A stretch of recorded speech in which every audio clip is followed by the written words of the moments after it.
Oi, boa noite. Seja bem-vindo a mais uma live especial que eu faço aqui através do Facebook. Estamos todos em casa, todos respeitando esse momento difícil de proteção ao coronavírus. E hoje eu tenho uma conversa muito especial. Nós vamos conversar com a deputada estadual Luciane Carminati. Eu estou vendo que a deputada já entrou, já vou chamar ela para conversa. Vamos ver.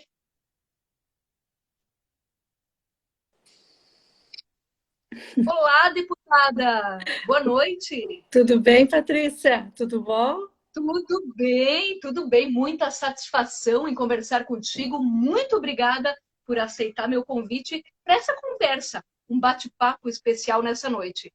Muito legal. Fiquei muito feliz com o convite, com os temas que tu vais abordar também.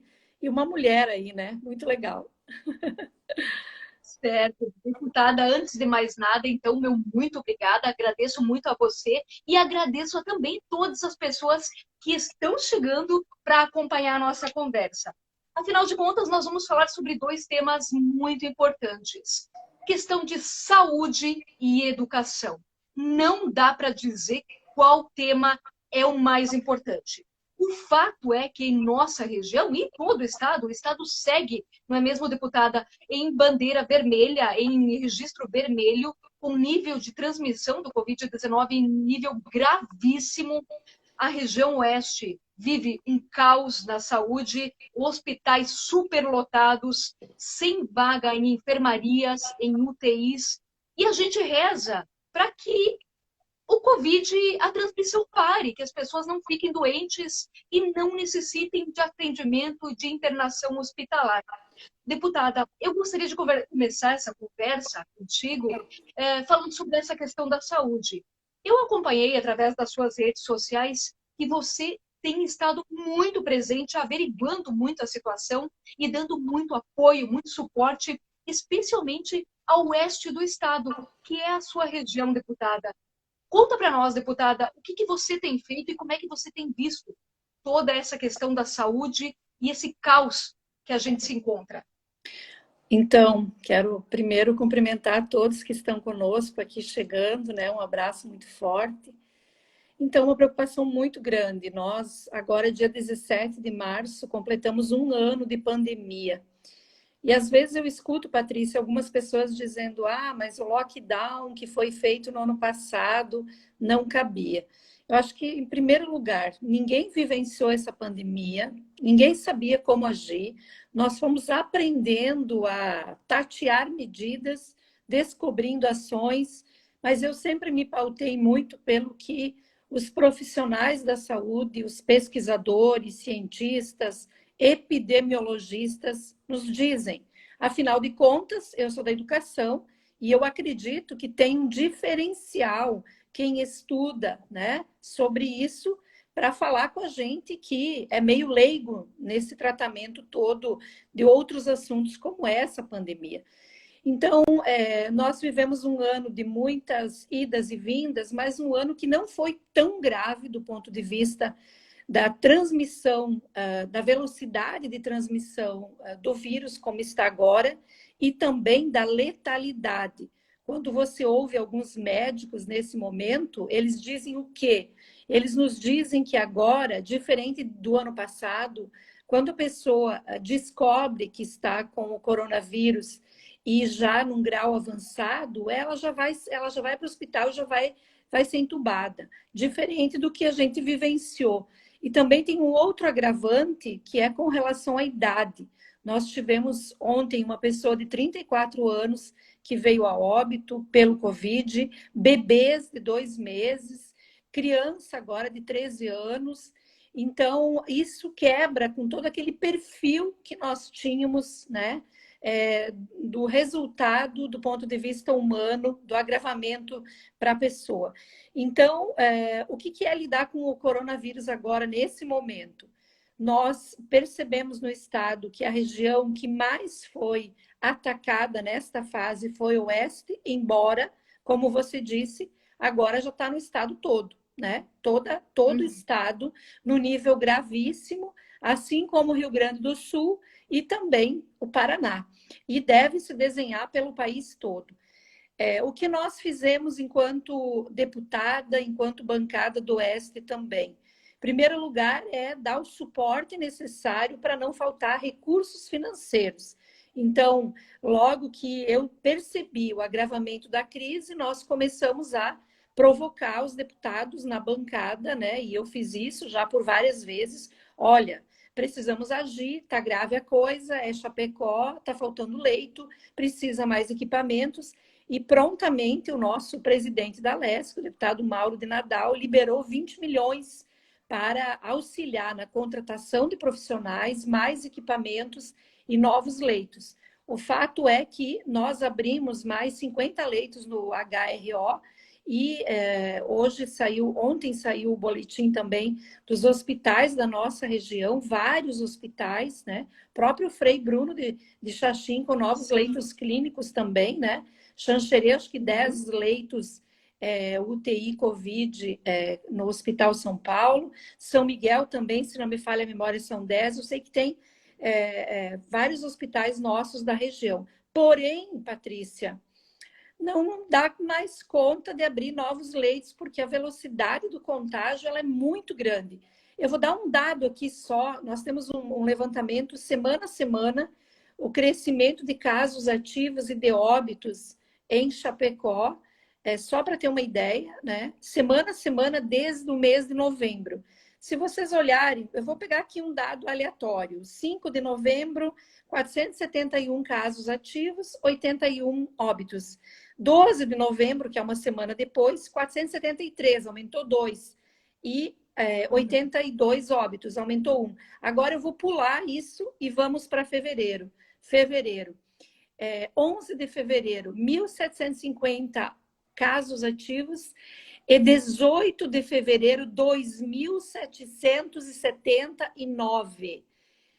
E hoje, o último boletim do dia 25, 4.639 casos ativos.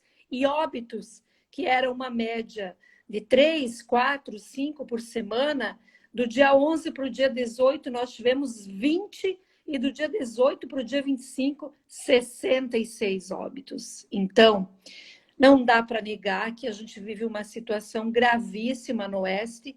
E hoje à tarde eu cheguei a Florianópolis, eu estou em Florianópolis, eu já fiz 2 conversas, a reunião até agora não terminou, tem uma reunião acontecendo desde as 5 horas da tarde com os órgãos de controle, o MPT, MPF, MP de Santa Catarina, Defensoria, discutindo com o governador as novas medidas. Então, é muito grave, e isso coloca para nós uma responsabilidade muito grande. Mas eu quero dizer, Patrícia, que essa responsabilidade ela precisa ser compartilhada. Aonde que está o problema hoje? E aqui eu não vou olhar, não me importa quem é o partido, de qual é o partido do prefeito de Lajeado, de Maremo, de Xaxim. A responsabilidade em primeiro lugar, na minha avaliação do Ministério da Saúde, que não faz uma grande gestão da pandemia. Tinha que ter conversa todo dia com governadores e prefeitos, e a gente tinha que ter saído na frente na compra de vacinas. O governo federal é um governo que nega a pandemia.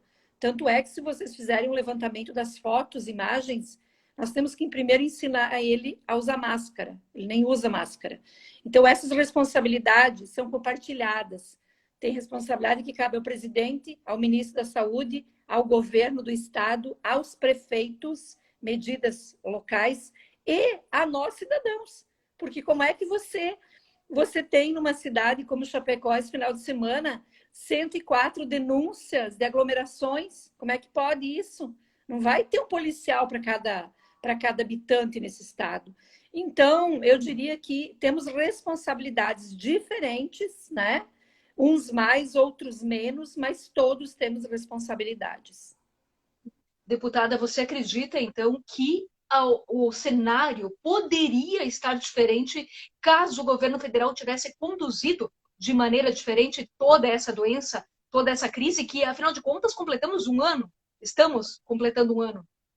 Eu não tenho dúvida nenhuma, Patrícia. Eu vou dar aqui, sempre eu acho que os exemplos nos servem, né? Uhum. É só nós compararmos o percentual de vacinas em alguns lugares no mundo, em alguns lugares aqui pertinhos de nós, o número de óbitos, né? E aí eu vou dizer, a Inglaterra fez lockdown um tempão e vacinou a população. Agora está voltando à normalidade. Israel está com 40% de vacinação da sua população. O Chile e a Argentina estão vacinando professores agora. E nós, que já vacinamos 10 milhões de pessoas por dia, nós não conseguimos vacinar mais de 150 mil brasileiros por dia hoje. Então, assim, é culpa de quem? Do prefeito, do governador, da deputada? Não. Programa Nacional de Imunização é Ministério da Saúde. E o Brasil, que tem uma tradição histórica do ponto de vista de ser um modelo, nós erradicamos o sarampo, a poliomielite, e nós agora estamos lá, na lanterninha, do ponto de vista da vacina. E aí eu vejo assim, Patrícia, tem muita gente preocupada, né, com as escolas abertas, como eu estou preocupada. Hoje dei uma entrevista dizendo, inclusive, que tem que fechar. No momento mais grave, nós vamos abrir, né? No momento mais grave, a gente abre escola presencialmente. Então, nós que temos essa preocupação com a escola, que temos a preocupação com a economia, que tem setores que não se recuperam mais. Eu aqui em Florianópolis, eu ia sempre no salão de beleza, aproveitava o horário, ia à noite, né, quando eu estava aqui. Fechou o salão de beleza com 20 profissionais, então todas, umas viraram empreendedoras individuais, outras empregadas em outros lugares e outras estão buscando. Então, como é que você recupera a economia, coloca tudo, né, de pé, em condições de ter renda? Com vacina, não tem outro jeito. Por isso, a coisa mais Inclusive, importante.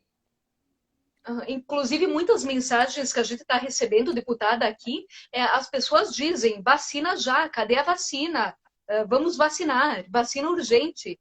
É uma reivindicação da população. Com certeza. Inclusive, Patrícia, nós fizemos uma jornada nacional na última quarta-feira, depois eu posso contar um pouquinho o que foi. E essa jornada nacional, ela é assim, ela teve um apoio extraordinário. Eu fiquei muito feliz, né? E todos dizendo, nós temos que perseguir a ideia das metas de vacina. Porque, olha só, o primeiro grupo a ser vacinado em Santa Catarina dá um pouco mais de 400 mil catarinenses. No total, os 4 grupos serão 2 milhões e 800 mil catarinenses. Nós não atingimos nem 300 mil há 2 meses. Então, se for nessa lentidão, nós vamos passar esse ano e o ano que vem para vacinar os 4 grupos, que não é nem toda a população, são 4 grupos, né? Muito grave. Deputada, a gente tem algumas perguntas que estão surgindo aqui. Eu vou ler uma pergunta aqui, vou te fazer uma pergunta do Marcos. Ele pergunta, deputada, por que o silêncio da Alesc na cobrança de ações imediatas? Com tanto dinheiro em caixa, por que estamos vendo essa vergonha de falta de leitos? Você falou já que a Alesc já destinou um valor. Teria algo a mais para responder para o Marcos? Acho que é bem importante essa provocação do Marcos. Em primeiro lugar, que a Alesc destinou, e vamos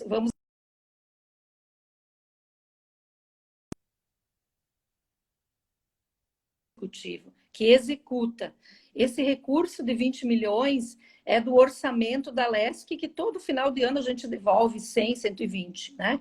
Então, nós adiantamos uma devolução, mas não é papel da Alesc abrir leitos. Isso é da Secretaria de Estado da Saúde. O que a Alesc disse, se o problema é grana, nós estamos aqui para ajudar. Inclusive, eu posso aqui adiantar, Marcos, que se houver necessidade novamente, tenho certeza que a Alesc não faltará.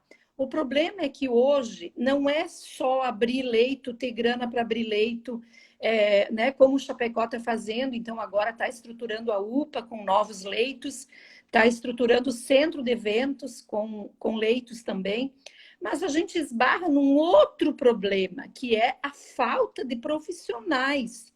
Porque quando você cria um leito de UTI, talvez aqui muitos já, infelizmente, tiveram experiências com UTI. Eu já tive com a minha filha. UTI é o seguinte, é 24 horas, não tem trégua. E o que está acontecendo em muitos hospitais, eu inclusive recebi o relato esse final de semana, de alguns hospitais do Oeste, que tem médicos, enfermeiros, técnicos de enfermagem pedindo demissão, porque não aguentam mais. O que a gente precisa entender aqui é que lidar com o Covid tem um agravante ainda maior. Você vê o paciente entubado, né? Você vê ele morrendo, se ele vem a óbito, você lacra o caixão e nenhuma pessoa da família pode estar acompanhando. Então, esse sofrimento, essa dor, essa angústia acaba indo para quem? Para o profissional da saúde. Então, por isso que assim é desumano a gente pensar. Quando eu penso nesses profissionais da saúde, eu acho que não tem profissionais nesse momento que mais a gente precisa apoiar, né? Abraçar, desejar muita força, muita energia, colocar inclusive nas nossas orações do dia a dia. Porque, olha, não dá para imaginar o que é. Então, Marcos, eu diria aqui, Patrícia, não é só a grana, é profissionais, são os espaços, é a autorização do Ministério da Saúde, porque cada leito que tu abre, tu entra no sistema, então tu tem que ter uma autorização de credenciamento, porque tem o custeio disso. Então, não é tão simples assim. Uhum. Inclusive, deputada, complementando essa tua fala, a gente tem lido sobre algumas situações onde profissionais que estão atuando em hospitais, junto ao setor de UTI, estão sendo afastados das atividades, não pela contaminação ao Covid, mas por problemas psicológicos, pela pressão, por não suportar mais toda essa situação. Então, eu acho que Infelizmente. como eu sou professora, eu também acompanho muito esse sofrimento dos educadores, né? E o ano passado ainda eu fiz uma reunião com o secretário anterior da educação e eu cobrei dele qual é a ação que a gente vai ter de saúde mental dos trabalhadores em educação. Agora, quando você pensa nos trabalhadores da saúde, ter esse apoio, ter um psicólogo, ter um terapeuta, mas aí você também pensa, Patrícia, em qual horário ele vai ter esse atendimento, em que momento, porque muitos estão tendo que cobrir plantão, né? Estão fazendo o seu horário, estão distantes da família para não levar o Covid para dentro de casa, porque tem avós, tem pais, né, com mais idade, pessoas com comorbidade.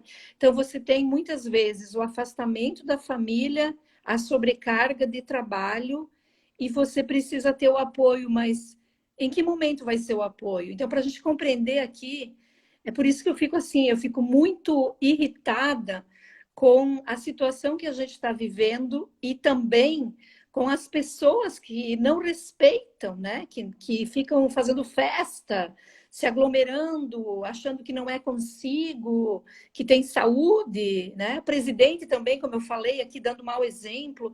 Eu acho que a gente tem uma atitude extremamente cruel nesse momento, muito cruel.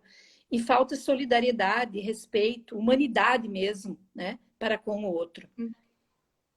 Inclusive, o Gilberto está comentando aqui que uma das questões justamente é a conscientização das pessoas, em justamente seguir tudo que já vem sendo falado já há um ano, que é a questão do isolamento, distanciamento social e o uso de máscara, enfim. A gente vê muito isso ainda, festas clandestinas. Esse final de semana mesmo foi notícia em vários meios de comunicação, muitos eventos escondidinhos, paralelos, dentro das casas, mas isso mostra a falta de conscientização ainda das pessoas para com a doença, para o caos na saúde, os hospitais superlotados, para a questão de profissionais que estão faltando, enfim, como todo, não é mesmo? Com certeza, é aquilo que eu falava, nós temos a responsabilidade de quem é autoridade, que aí é diferente, né? Eu até vi um vídeo hoje à tarde, eu estava no voo e aí estava assistindo um vídeo de um ator brasileiro que dizia que todos somos culpados, e eu diria, Mas tem culpas diferentes aqui, tem graduações diferentes, né? Tem o cara da máscara, tem o cara que faz a festa, que tem que ser punido, mas tem aquele que tem uma responsabilidade muito maior, que é, inclusive, colocar limites nisso, né? Criar leis, regramento, né? Não deixar faltar recurso, apoiar quem está sendo sério. Então, eu diria que as responsabilidades são de todos, mas elas são muito diferenciadas, né? A gente precisa considerar isso. Tá certo. Deputada, vamos falar um pouquinho de educação. Esse tema que pode ser inesgotável. Você foi reconduzida recentemente à Comissão de Educação da Assembleia Legislativa, Comissão de Educação, Cultura e Desporto. Deputada, o que significa isso? Por que você faz questão, deputada, de participar dessa comissão? Eu sei que você é professora de carreira e tem uma bandeira muito forte em defesa da educação. O que significa para você, novamente, ser reconduzida à presidência dessa comissão? Então, você falou muito bem, eu sou professora e a minha vida foi respirar a educação. Talvez muitos não conheçam a minha história, né? Conhecem a deputada hoje, mas eu já fui ACT no estado, eu já fui ACT na prefeitura de Chapecó, então eu compreendo a história e o sofrimento dos ACTs. Eu fui concursada, né? Professora de sala de aula, depois orientadora educacional, coordenadora pedagógica, aí me tornei diretora de um departamento da Prefeitura de Chapecó e secretária municipal de educação. Passei por todas essas etapas e também contribuí muito na coordenação da vinda, da instalação da Universidade Federal da Fronteira Sul e depois a implantação do curso de medicina. Por que eu falo de tudo isso, Patrícia? Porque nesses 30 e poucos anos que, desde quando eu estava ontem olhando a minha carteira de trabalho, né?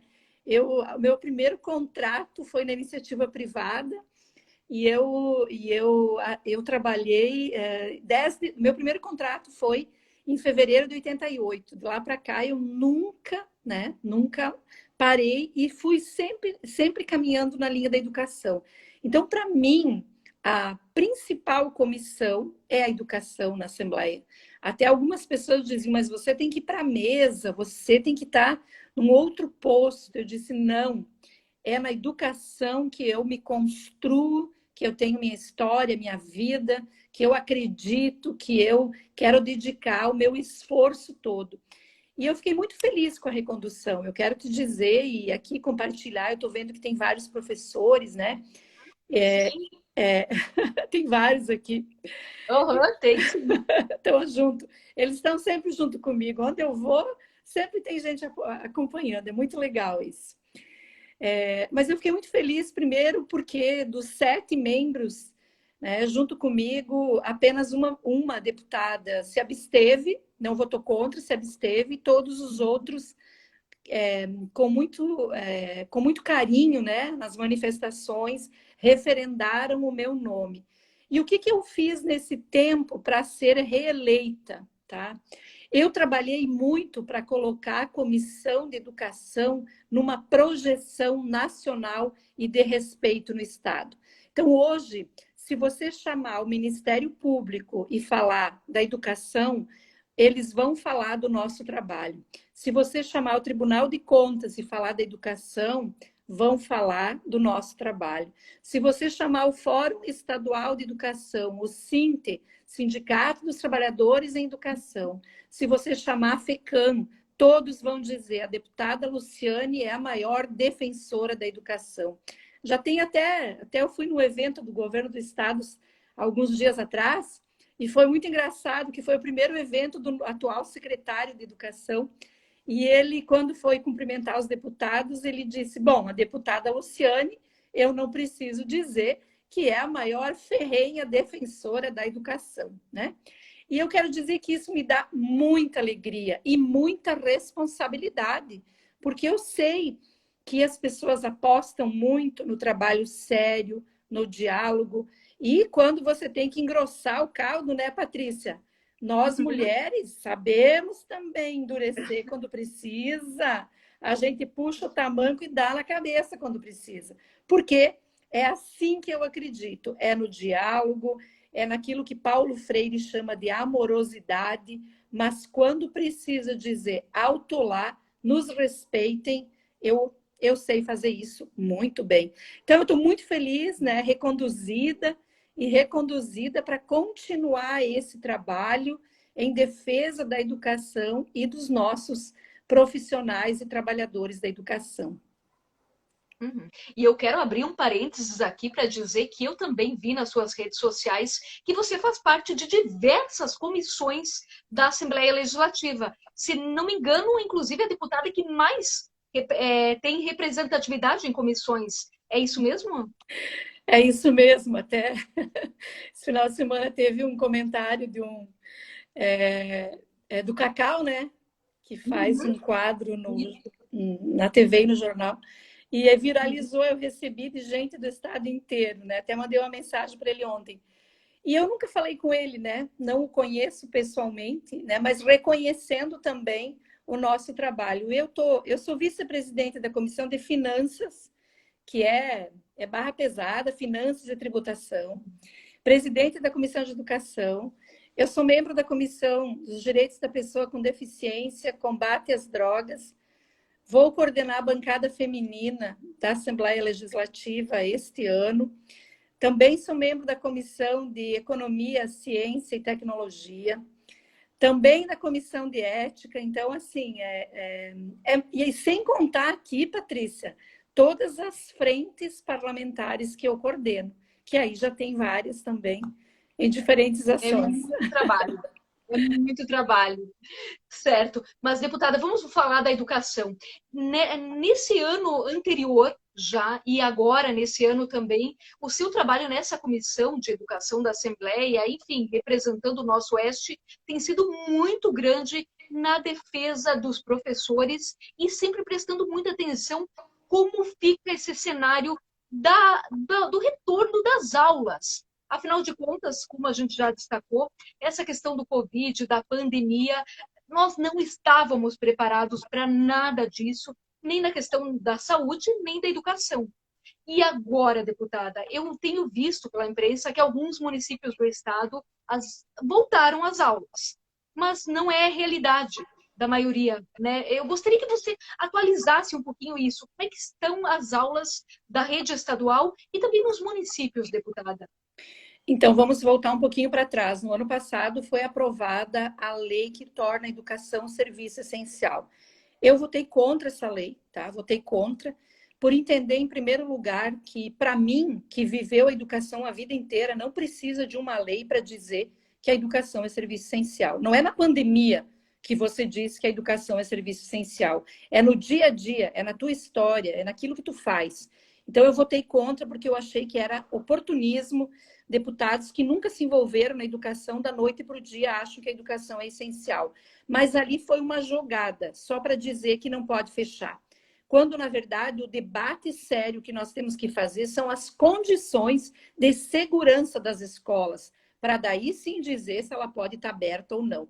E o meu posicionamento, inclusive, hoje à tarde, como eu falei, eu fiz uma selfie, né, para a TV, para a NSC, falando exatamente disso. Nesse pouco tempo que as escolas abriram, nós estamos recebendo denúncias todos os dias de professores, de 9, 10 professores numa escola com Covid, de alunos com Covid, de familiares contraindo Covid em função desse vai e vem, e as nossas escolas nem sempre têm, ou raramente têm, as condições sanitárias adequadas como se prevê.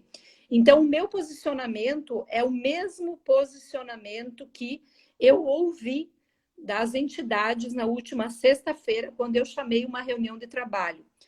Estavam presentes a Secretaria de Estado da Educação, a FECAM, a Undime, Fórum Estadual de Educação, o SINTE e o Ministério Público e o Tribunal de Contas. Para minha surpresa, ninguém que estava lá disse categoricamente: escola tem que estar aberta. Todos estavam muito, muito preocupados nesta sexta-feira com o crescimento do Covid, com o agravamento da crise. E hoje à tarde eu falei de novo com o secretário de Estado da Educação. Ele me respondeu: cautela, cautela, temos que ter cautela, temos que ver, acompanhar melhor de perto.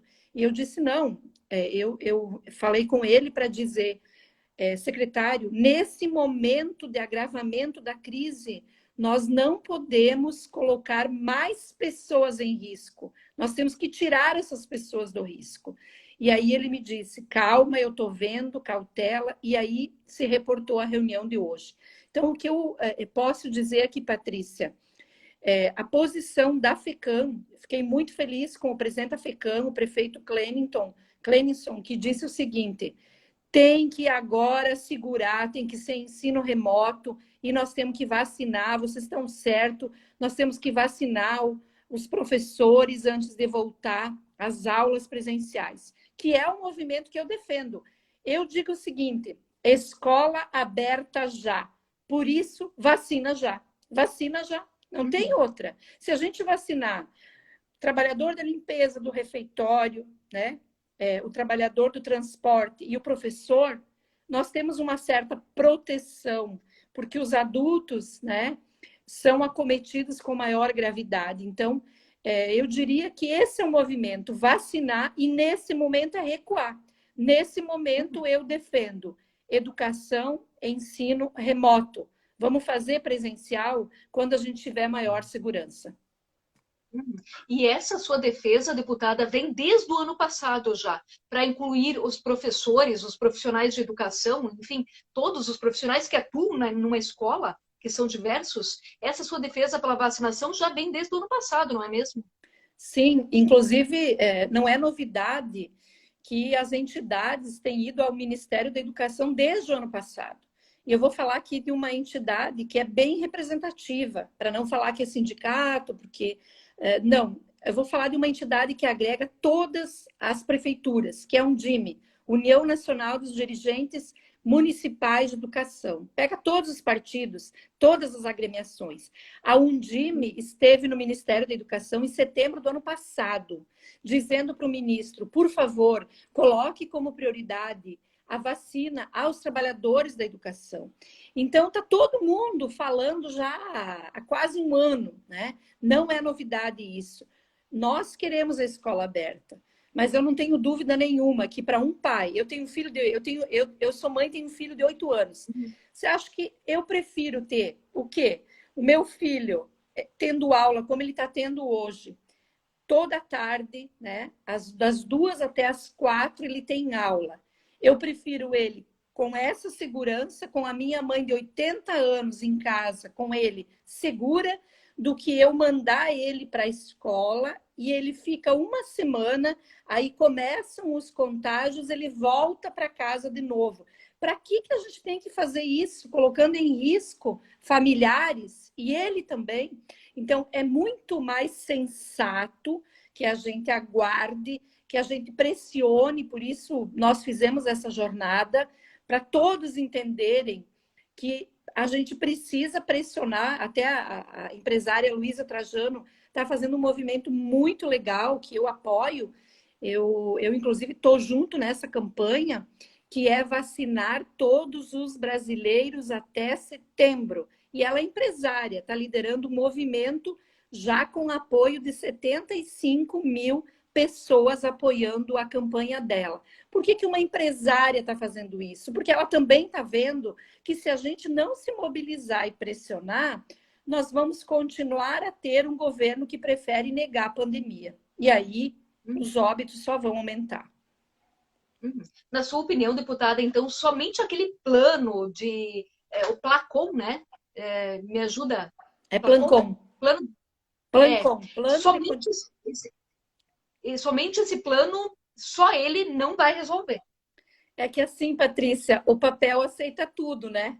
Eu já vi muitos planos de contingência que têm regras muito boas, mas você vai na escola ver, não tem.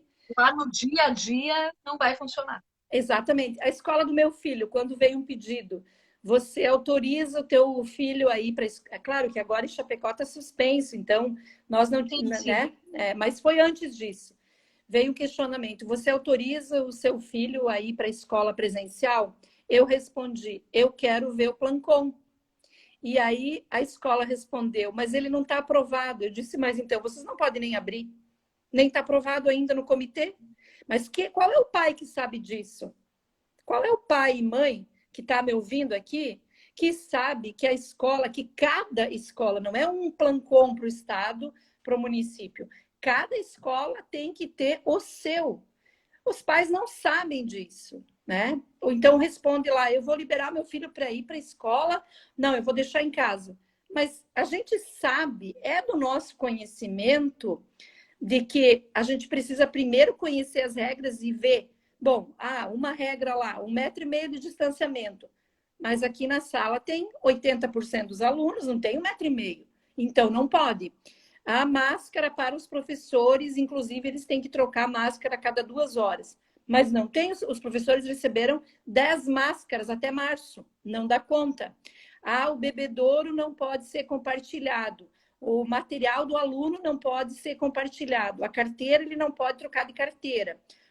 A água, ele tem que levar, né, a sua garrafinha de casa. Tudo isso é regra do Plancon.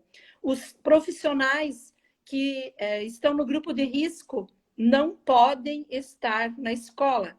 Mas eu recebo reclamações, já recebi, de professores das escolas particulares que dizem o seguinte: eu estou no grupo de risco, mas se eu disser, eu serei demitida.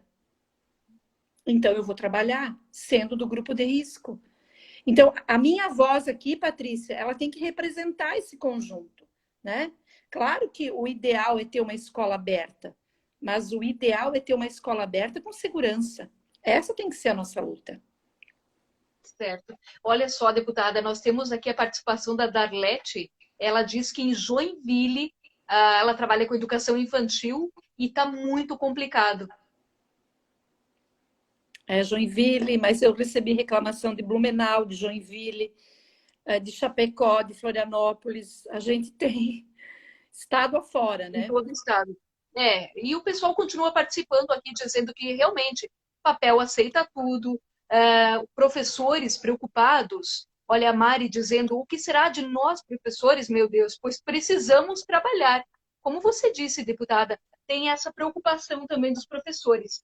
E eu gostaria que você falasse sobre a sua luta em defesa dos ACTs. Explique um pouquinho para nós o que está acontecendo com essa questão e já tem alguma solução, enfim. Olha, a situação dos ACTs virou uma novela aqui no estado, né? Porque, primeiro, para as pessoas entenderem o que é o ACT, né? É o admitido em caráter temporário, tem um contrato, ele não é um concursado, né? Ele, na verdade, disputa as vagas que o estado não chama para concurso. E nós chegamos a ter mais ACTs no estado do que efetivos.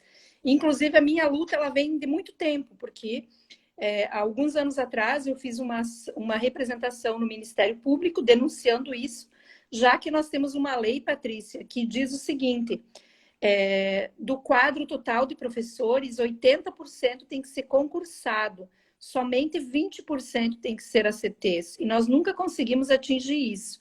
Então, o que a gente fez? Nós fizemos essa denúncia para chamar mais pessoas do concurso, né? Tem que reconhecer aqui que, graças à ação do Ministério Público, a partir da nossa denúncia e do sindicato, nós tivemos 3.500 professores chamados, né?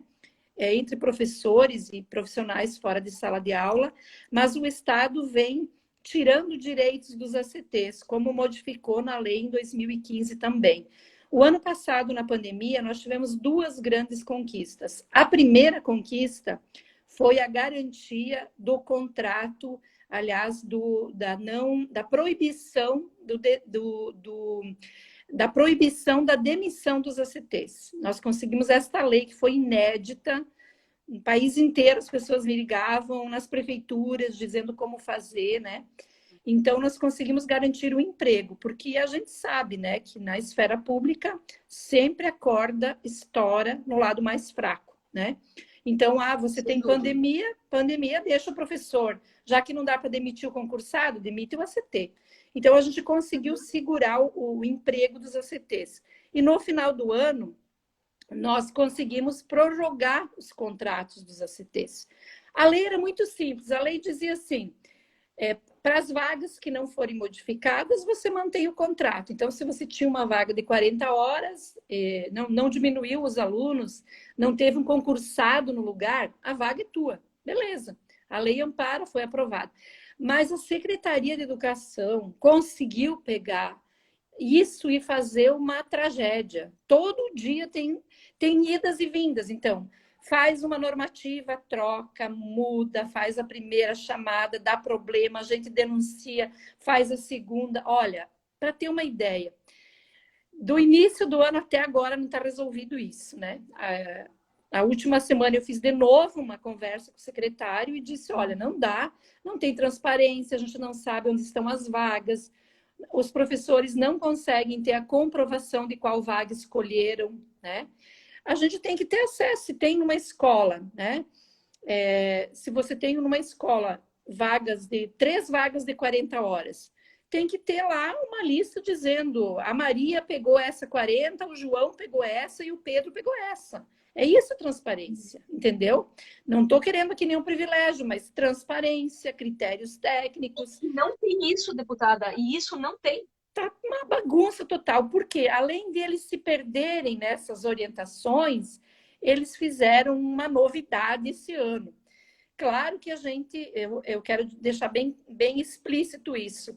Eu sou totalmente a favor de fazer sistemas de chamadas de ACTs online, porque eu acho que não dá para você colocar um professor 8 horas no sol, na chuva, de pé, para escolher uma aula, né? Só que o primeiro ano foi esse, fizeram muitas atrapalhadas, tu faz o cadastro, você não consegue saber no final das contas quantas horas você ficou, você pede uma coisa, o sistema nega. Tanto eles reconhecem que tem problema, que na semana passada eu recebi a informação que eles contrataram a CATES, que é a Associação Catarinense de Tecnologia, né, de Informação, para aperfeiçoar o sistema, porque eles reconhecem que deu muito problema. E aí está prejudicando gente que tem uma habilitação melhor não tendo aula e aquele que não é habilitado tendo. Então, a nossa luta não terminou, ela continua. E, deputada, eu estou vendo muitos comentários aqui do pessoal falando de concursos. Existe alguma previsão? Como é que está essa questão de concursos na educação, deputada? Então, tem um concurso ainda em vigor, que é de 2017, ele tinha validade até 2019, nós conseguimos a prorrogação para mais 2 anos, então ele encerra final deste ano, dezembro de 2021. Essa é a pressão que a gente está fazendo nesse momento, que primeiro chamar, né, os concursados, professores de sala, AEs, ATPs, especialistas, né? Ou seja, os assistentes técnicos, especialistas e professores de sala. Essa é a conversa que eu também fiz com o secretário na semana passada, e ele me disse que ele reconhece, né, que precisa chamar mais, ele só está fazendo uma análise jurídica, porque na avaliação de uma parte da Procuradoria do Estado, eles entendem que em função da lei federal, né, 173, eles entendem que não é possível chamar neste atual concurso mais professores. E o concurso se encerra em dezembro. Porém, ele disse, se não der para chamar nesse atual concurso, nós vamos abrir outro concurso. Então, eu que já fiz muito concurso na minha vida, né, até passar um, passar outro, eu sempre digo o seguinte, não pode ser caça-níquel. Concurso tem que ser quem passou entra, se tem vaga, não é para ganhar dinheiro. Então, eu sempre fico um pouco preocupada se tem um concurso que dá para chamar mais gente, porque, né, a gente vai, então, fazer outro. Mas tem esse impeditivo legal e tem uma questão que nós temos que resolver, Patrícia, que eu estou muito empenhada nisso. O Estado, até hoje, não fez concurso para segundo professor de turma, ou seja, aqueles professores que atuam na educação especial na rede regular. Nós criamos um grupo de trabalho... Tem comentários aqui até, olha, a Adri Fagundes está dizendo isso, concurso para educação especial. Isso até hoje, então, não teve Não, esse concurso. só teve para as APAES. Então, as APAES têm alguns professores concursados, mas a rede é regular. Então, do ponto de vista da política de inclusão, né, que tem que ter o professor de educação especial, nós precisamos ter concurso. E o ano passado a gente conseguiu criar um grupo de trabalho, né, eu tenho que reconhecer que foi o primeiro governo que topou isso.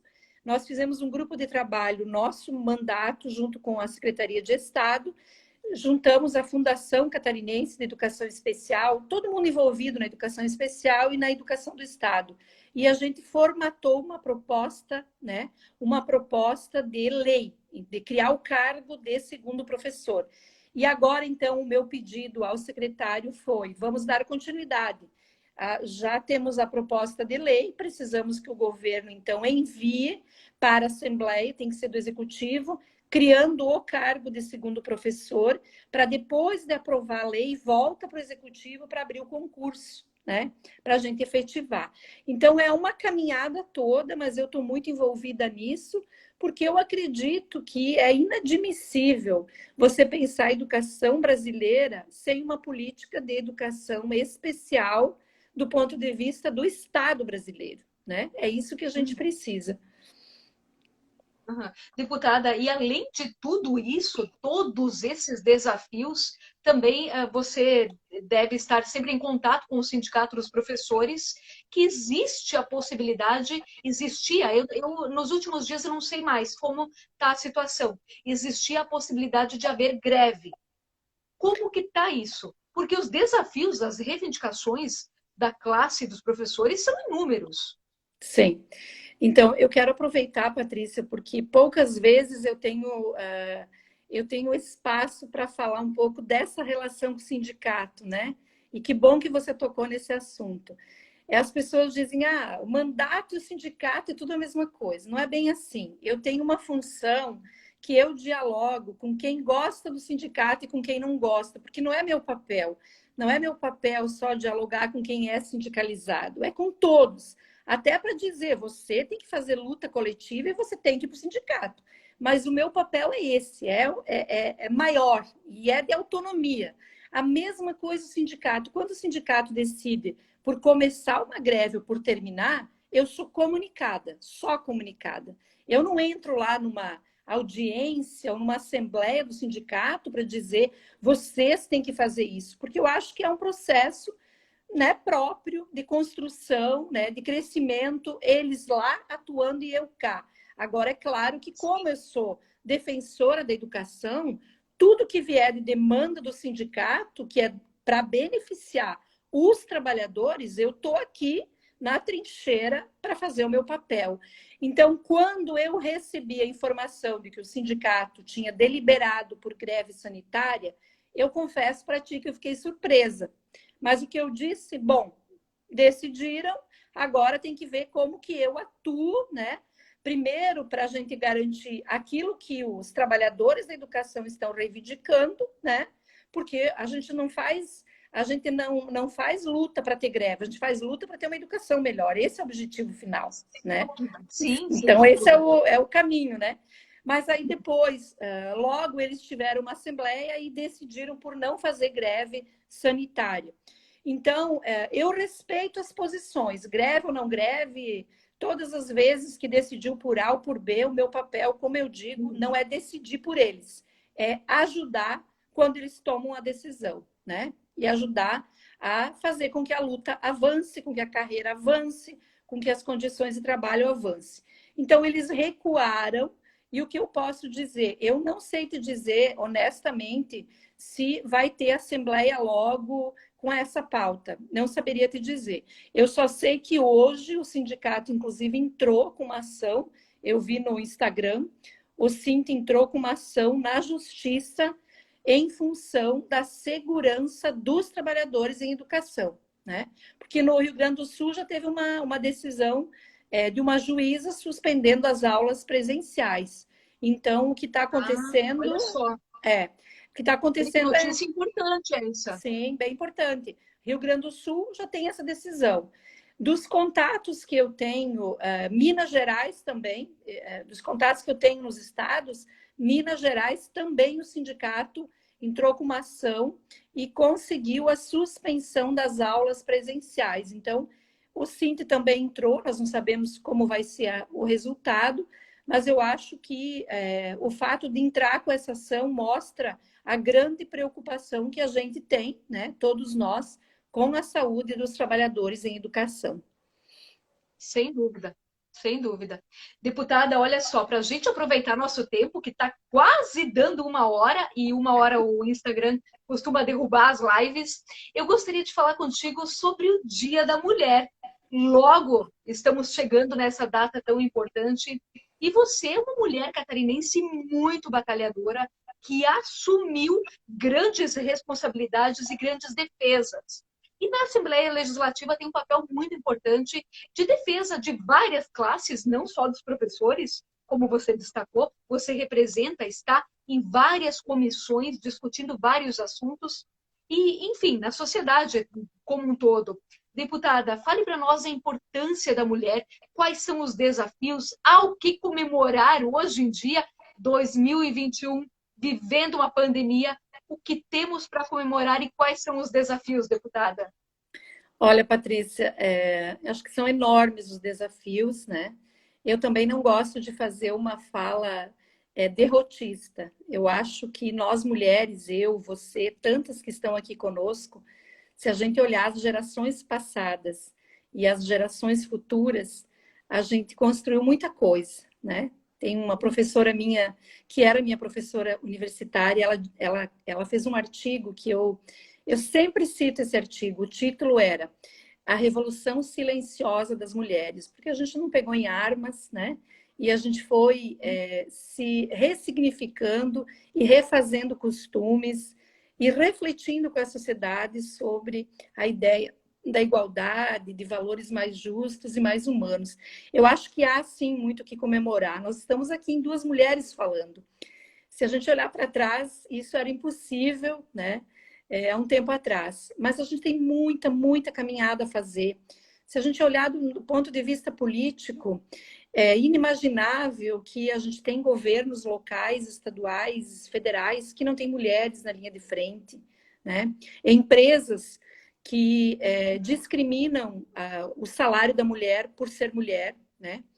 Inclusive, eu tenho um projeto de lei que foi arquivado, mas eu vou brigar muito por ele como prioridade, que é o que institui um selo Equidade de Gênero para as empresas que valorizam as mulheres. Um pouco o que a Luísa Trajano faz na empresa dela, ou seja, não tem salário diferente, tem que ter mulheres no topo também, né?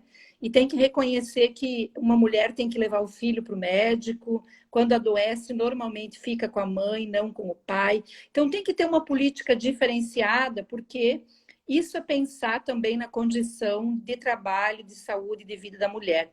Então, a gente tem muitos desafios. O desafio da violência doméstica é enorme. Aqui em nosso estado, agora, eu estou na fase de coordenar, na fase não, eu estou na coordenação da implantação do Observatório de Combate à Violência. Vai ser a primeira Assembleia Legislativa do país a implantar. Nós temos já no Senado e nós temos em 13 estados, mas é no Poder Executivo. E aqui nós conseguimos o apoio do presidente da LESC para implantar na LESC. O que vai ser o observatório? É um espaço, né? Então, vai ter lá uma sala, um ambiente físico, computador, técnico de informática, uma comunicação, uma pessoa da comunicação, jornalista, e vai cruzar todos os dados de violência que existem, cruzar dados, formatar, vai ter um site atualizado, vai ser um lugar que, olha, a Patrícia quer falar sobre uma ação e quer saber os indicadores de feminicídio, quer saber o perfil, quer saber aonde tem políticas pioneiras para enfrentar isso, quer saber sobre Conselho Municipal dos Direitos da Mulher, quer ter um panorama, vai estar lá no observatório. Então, para nós, é uma referência importante de qualificação, né, e de fortalecimento das políticas de enfrentamento à violência e o protagonismo da mulher. Então, nós estamos em muita luta, mas eu acho que é esse o caminho, é a gente continuar se autoafirmando com os direitos que a gente acredita, né? Eu quero uma sociedade onde homens e mulheres estejam e sejam tratados em pé de igualdade na renda, nas relações de convivência, né? No direito à educação, à saúde. E aí, para isso que a gente caminha, né? Acho que Uhum. é o caminho. Isso mesmo. Como você disse, eu também acredito nisso. Nós temos sim desafios, mas também a gente tem muita coisa boa para comemorar. Já tivemos muitos avanços. Agora temos que seguir esse caminho de luta. Exatamente. É nós que tivemos a Lei Maria da Penha, que foi uma baita conquista, né? Ela nos protege. Ela tá no todo implementada? Não. Mas se não tivesse a lei, seria pior, né? Então, tem lá a DPCAM, né? Tem lá o juizado de violência doméstica. Nós temos lá uma série de ações, de políticas em rede, o Pacto Maria da Penha, que precisa sair do papel. Então, a gente tem muita coisa que está ali na lei que já é uma conquista, né? Se a gente olhar a própria Secretaria de Política para as Mulheres, a gente conseguiu avançar. Hoje nós perdemos, mas fica aquela memória do que a gente fez, isso não se perde. No Oeste, nós temos um movimento que eu me identifico muito, que é o movimento das mulheres camponesas, né? Que fez uma revolução do ponto de vista da mulher agricultora, que era tratada como dólar, nem profissão ela tinha, não era Exato, reconhecida, né? exato. E hoje ela tem direitos, aposentadoria, seguridade social, ela é agricultora, camponesa, direito à renda. Então, são muitas coisas que a gente fez e que a gente precisa continuar reafirmando para que a gente não perca isso, né? Acho que esse é o rumo para onde a gente tem que ir. Tá certo. Deputada, vamos encerrar, porque o Instagram daqui a pouco vai encerrar a nossa live. Eu agradeço muito profundamente essa conversa. Por ser mulher, com certeza a minha entrevista estava melhor, mais gostosa, um bate-papo gostoso nós tivemos. Eu agradeço muito. Sei que nós teríamos muito mais assuntos, afinal de contas, desafio das mulheres, educação e saúde, certamente seriam assuntos que nós teríamos horas de conversa. Deputada, muito obrigada. Parabéns pela representatividade do nosso Oeste na Assembleia Legislativa. Parabéns pelo Dia da Mulher, logo, e muita força para continuar lutando por nós. Obrigada, querida. É um prazer imenso. Passou tão rápido, né? Parece que voou o tempo, Sim, né? muito rápido. E deixar um abraço aqui, muito afetuoso. Eu estou lendo algumas mensagens aqui, dá uma emoção muito grande ver esse carinho que as pessoas têm, né? Muito legal. Obrigada aqui a todos e todas que estiveram conosco. E estou sempre à disposição. Só me chama aí que a gente organiza. Feliz Dia da Mulher para todos e para todas. Isso. Muito obrigada, deputada. A todos que acompanharam a nossa live, muito obrigada. A todas as mulheres, já que estamos no mês da mulher, dia 8 é o nosso dia. Parabéns e muito obrigada pela sua companhia. Até mais. Tchau, tchau.